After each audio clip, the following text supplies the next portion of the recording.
I want to be religious, but I am LGTV.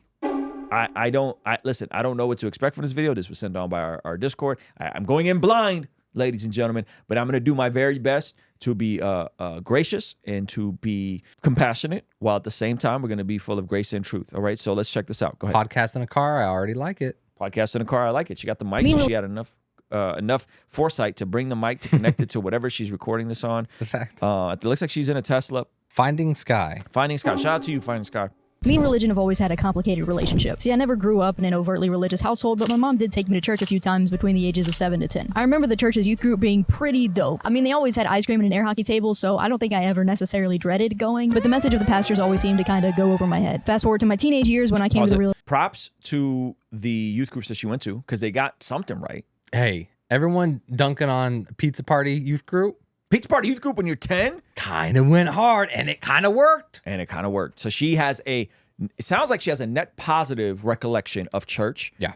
Because of recent, of the youth group she went to.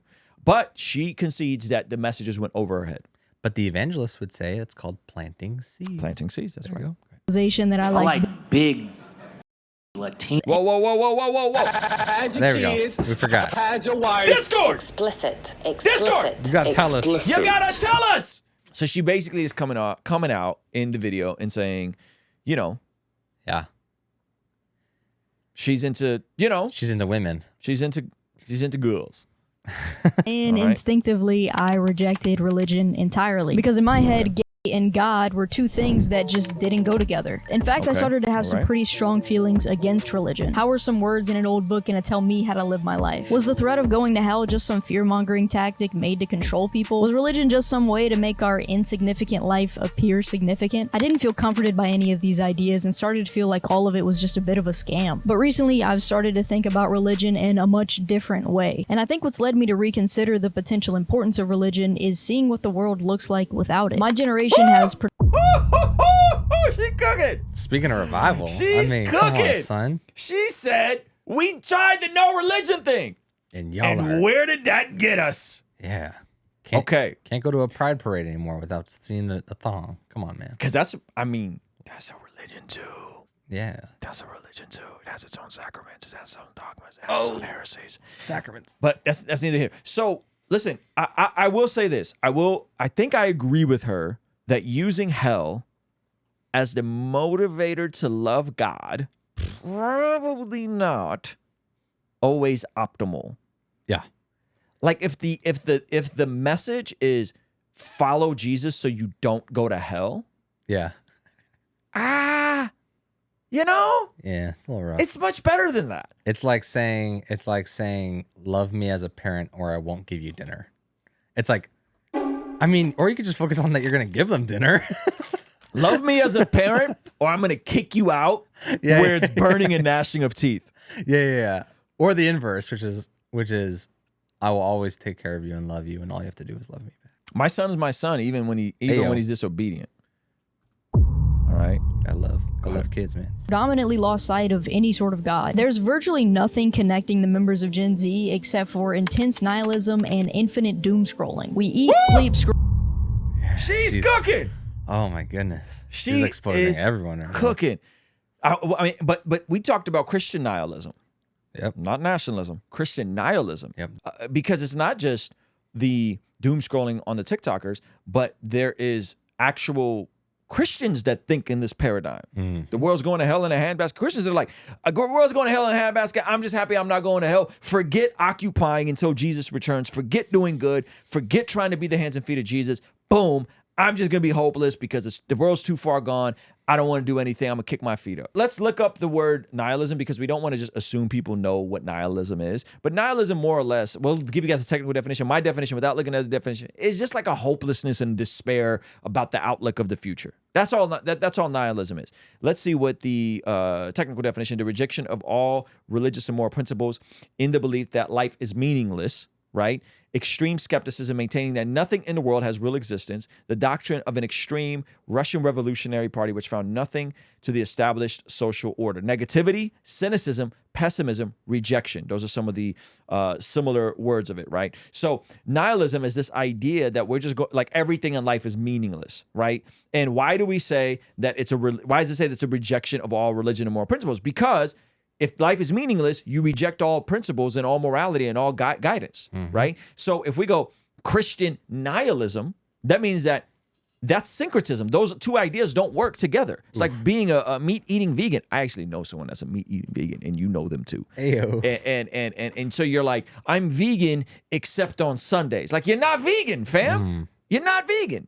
Right? So that, I think, is the fact that it's a contradiction, Christian nihilism. Let's go back to her video, though, because she's cooking. All work and die. There's no strong set of values holding our lives together. There's no community, no greater purpose, no afterlife. People don't even want to have kids anymore. We don't seem to care what or if we leave anything behind. And I think a big potential cause of these issues is the decline of an overarching religion. Regardless of whether you believe a God actually exists or not, religion as an ideology is supposed to provide a set of values that aids in the function of a society. It encourages being kind and generous to your neighbors because you're stronger as a community. It discourages envy because it separates you from people and leads to dissatisfaction. But despite agreeing with many religious sentiments, there's one little problem.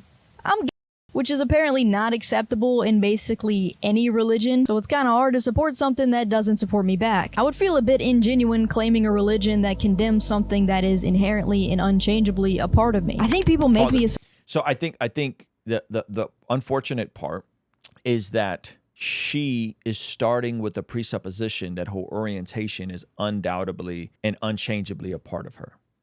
So you're starting with, in my opinion, respectfully, with the presupposition that your identity is static, that there is no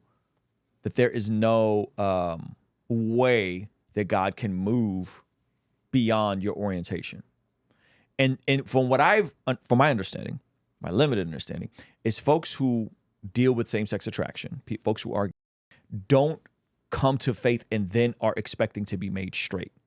They just come to faith. They just come to Jesus on Jesus' terms. After the incredible success of our Bless God prayer journal, many of you guys began to ask for something that had a planner. And so we combined our Bless God prayer journal with a brand new leadership planner that jam-packs the same things from our prayer journal with a planner, goal setting, leadership meeting, and notes. With the next pages, you can see different sections right along here of this leadership planner where you can start out with actionable goals, 12 months of calendar, our original prayer journal prompts, our leadership journal with the proven problem solution framework, and of course, just free write notes. This leadership planner is based off of Matthew 25:14-30, which of course is the parable of the talents. The vision of the planner is to help you make the most of your time, talent, and treasure. Head over to blessgod.shop and get yours today. All right, I'll see you over there. Peace. And by the way, there's a lot of folks that come to Jesus on Jesus' terms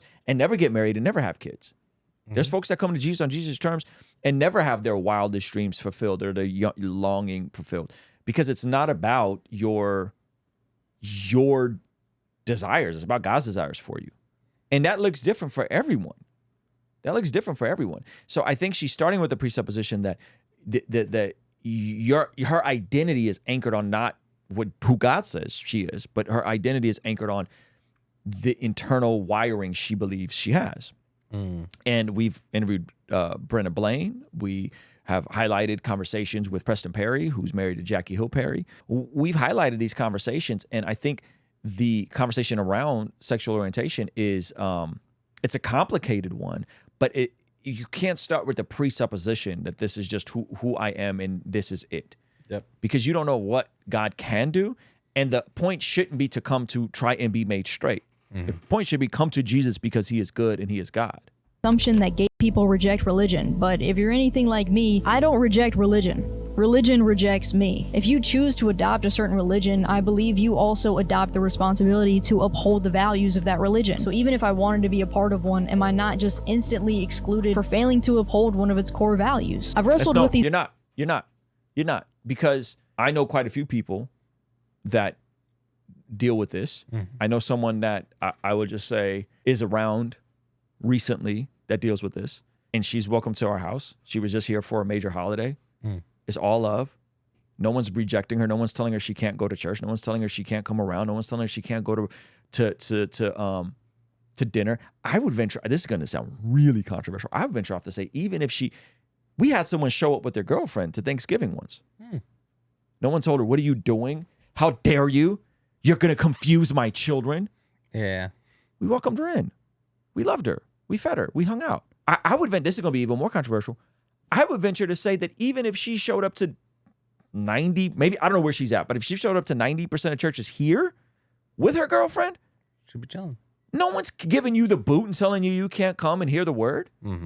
So again, respectfully, this is another faulty presupposition, is that you have to have your life in order and have to have everything figured out before you step foot in a church. I just don't see that in the scriptures.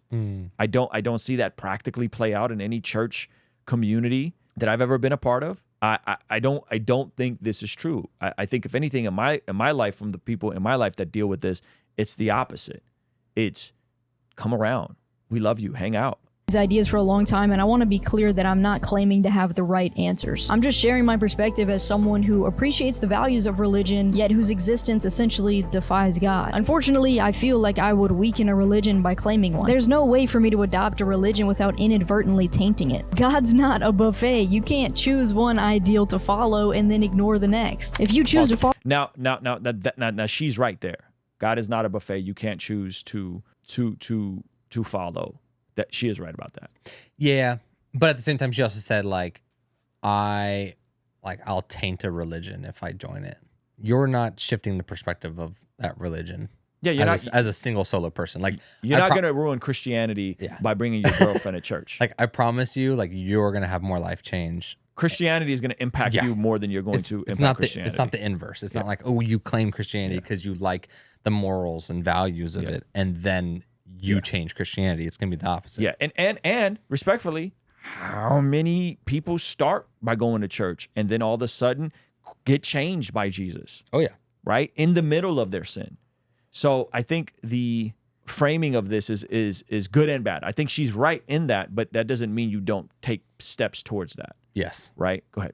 Follow a religion, there should be a deliberate and conscious devotion to it. Something that I think about a lot is how I want to raise my future kids. And more often than not, I come to the conclusion that I would much prefer to raise them religiously. As I've mentioned in this video, I do think that religion is overall a good thing. The values in and of themselves are beneficial. But if I want my kids to be religious, then shouldn't I be religious too? I mean, that's kind of the predicament that this whole video is about. I feel drawn to religion for a multitude of reasons, yet I don't feel like I belong in it. Would I weaken the symbol of Christianity by adopting it? Is it immoral of me to represent a religion that my sexuality is rejected in? I don't know, dude. I just find myself rejecting the apathetic, valueless nature of my generation. I've seen what it does to people, not having a greater purpose or anything to strive for. I was in the same boat for a long time, feeling like life was meaningless and like there was no point in trying anything at all. In theory, a lack of religion should encourage people to go seek their own meaning. But in practice, that's just not what happens. It's more like, oh, God doesn't exist? Great, I can do whatever I want. Then you get sucked into the endless vacuum of overconsumption and indulgence. Is this really a better alternative?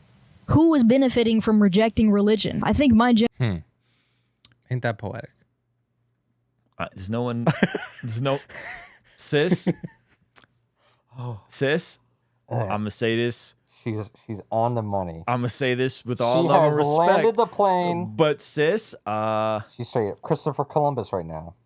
She's discovering a land and named it the wrong thing. I'm shocked that you don't see the irony.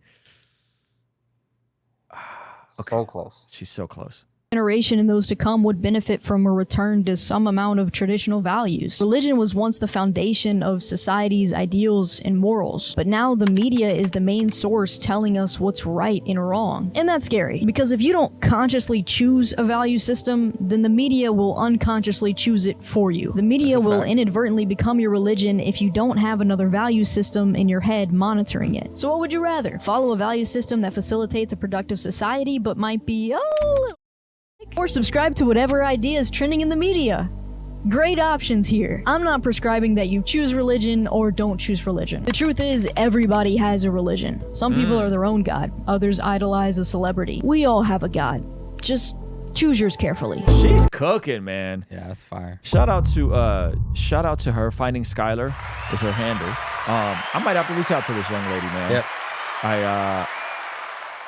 I think she's so close. I think she is so close. Hey, thank you so much for checking out the video. Comment down below and let me know what you think. And be sure to check out this video that YouTube is recommending just for you. Let me know if they nailed it. All right? I'll see you over there. Peace.